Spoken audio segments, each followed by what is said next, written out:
I want to learn a little bit more about your creative background. Who is KP Kristen, the creative soul? I think creative soul is on point. I think I've just always been, you know, creative, highly curious, almost to a fault, I would say.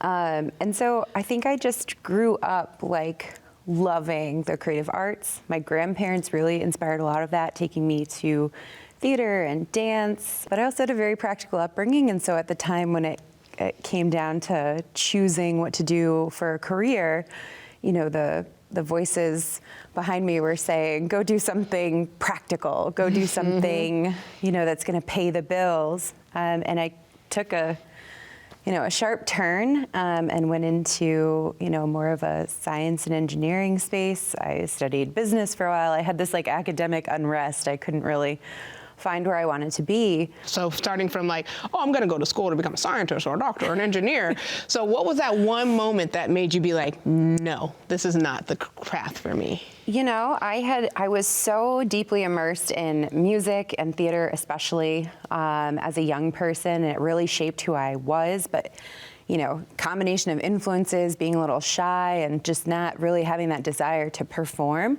You know, like I said, I went and did something else.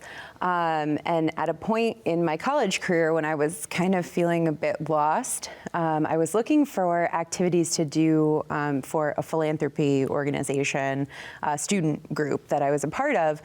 And I came across this MySpace profile for the Albany Barn. And I read all about, you know, creating this space where, you know, artists could come and live and work and take that creative energy and do good, you know, sort of out in the world. And that required support. And maybe I didn't want to be one of those performing artists or visual artists, but like I could be the support. And that was such a light bulb moment that had never been shown to me, you know, sort of as a path to take. And I was all in. You know, I sort of, from that moment, I learned all about the organization. I signed up to do an internship, which required changing my major in college. And it just sort of really literally changed the entire course of my life. That's amazing. That's kind of related to my next question I was going to ask. Why do you enjoy working within creative nonprofits? It definitely stretches those creative muscles, you know, really plays to my passions. But I also, you know, in getting into this work, have figured out that so many people, you know, like those voices behind me telling me to get a real job and figure out how to pay the bills, you know, people really miss the point on what type of impact creatives, artists, creative thinkers, problem solvers have on our community.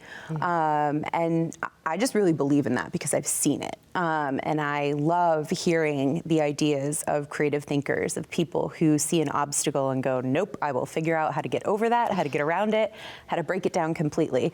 And that's just, it's not something you get in other work environments. And so for me, it's been as much about sharing that side of the experience as it has been, you know, standing in spaces and seeing really amazing performing and visual arts happening all around me, which is just like the cherry on the sundae. Right? So I want to go a little bit of your new role. You are the executive director at the Sanctuary for Independent Media. Give us a little bit of background about that organization and what services do they provide for the community? So, you know, I just told you about my odd road into, you know, being an arts administrator, right? And it touched on engineering and science and math and music and, and dance and all of these other things. And so finding a place like the Sanctuary for Independent Media, which started as, you know, a collective of independent media makers and activists who were looking for a space to do their own work, and then built this really beautiful community around the idea of independent media being important. And it's blossomed and grown into this incredible, you know, presenting organization. You know, then there came community gardens and permaculture projects, and from that, a community science lab.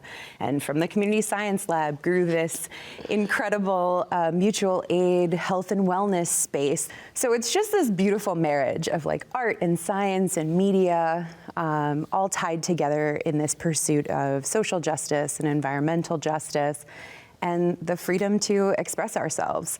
And so for a person like me, that eternally curious, creative person, it's like a playground. I could not be happier to be, sort of where I am. And do you think, since, media, they are at their roots a media company, do you think that comes at a strength because there's naturally that organic, active listening piece to it? Yeah, I think the, sort of journalistic root of the organization, again, it fuels that curiosity, that desire to stay up on what is currently impacting the people around you. One of the initiatives of the Sanctuary is the Hudson Mohawk Magazine. It's a 1-hour, totally locally produced, locally focused news magazine. Covers headlines, it covers environmental topics, it covers what's going on in our schools, our libraries, politics. So there is this inherent collection and sharing of stories that's so woven through the media element, and then because the media element is brought into all of our programming, everything is really about telling the story, and not just the Sanctuary as an organization telling stories of a community, but about creating space for everybody to share their own stories and to talk about the things that are really important to them. And so it does happen on this very local level with, our low-powered FM station, but then that gets streamed over the internet, and our reach is, multi-state, multinational. I'm saying national. That's really cool, to be a high school student or a college student or a retiree coming in to volunteer as a radio producer, and knowing that your story about something that's happening in Troy or Schenectady or Albany is reaching, all over the nation and potentially internationally. Have you seen any students or any folks who've been involved in these programs just flourish within them? Have you seen any success stories or anything personally yet? One of the things I'm just continuously blown away by as I'm, onboarding, I've been in this role for, only about a month and a half now, is all of the success stories, all of the people who have really leveraged internship opportunities or come in as a volunteer or presenter at the Sanctuary and connected with others who supported their work and, opened other connections and made other introductions. And now these folks are, creating documentaries, writing books, going and pursuing advanced degrees, and going on to really work in these important fields of, independent media and art, because they got a start or just got the support that they were looking for in a community of encouraging people at the Sanctuary to help move that forward. And how dedicated do you think the Sanctuary is to supporting local, not only artists, but folks who want to be in media or science? How do they provide that support? There are just so many opportunities to get involved and to direct your own involvement. And that's the thing that I think is really also very special for me. As someone who doesn't fit into a traditional artist role, for example, or, someone who likes to dabble in a lot of different things, you could come in and you could produce a segment for the radio on some topic that you're interested in, or cover a local event that you think is important and not getting covered, other places in the media. And then maybe you come in and volunteer to film one of our live performances and do some post-production and learn editing, and this development of skills that you can, kind of have here and direct how that happens for you is really great. And then maybe you want to take a break from the technology side of things and go and get your hands dirty in the garden. You can do that too. Wow, well, there's a little bit for everyone then. We hear that, folks. Get in touch with the Media Sanctuary, befriend Kristen, an amazing creative, and thank you again for taking the time to talk to us today. I appreciate you. Yeah, thanks so much for having me. Always fun.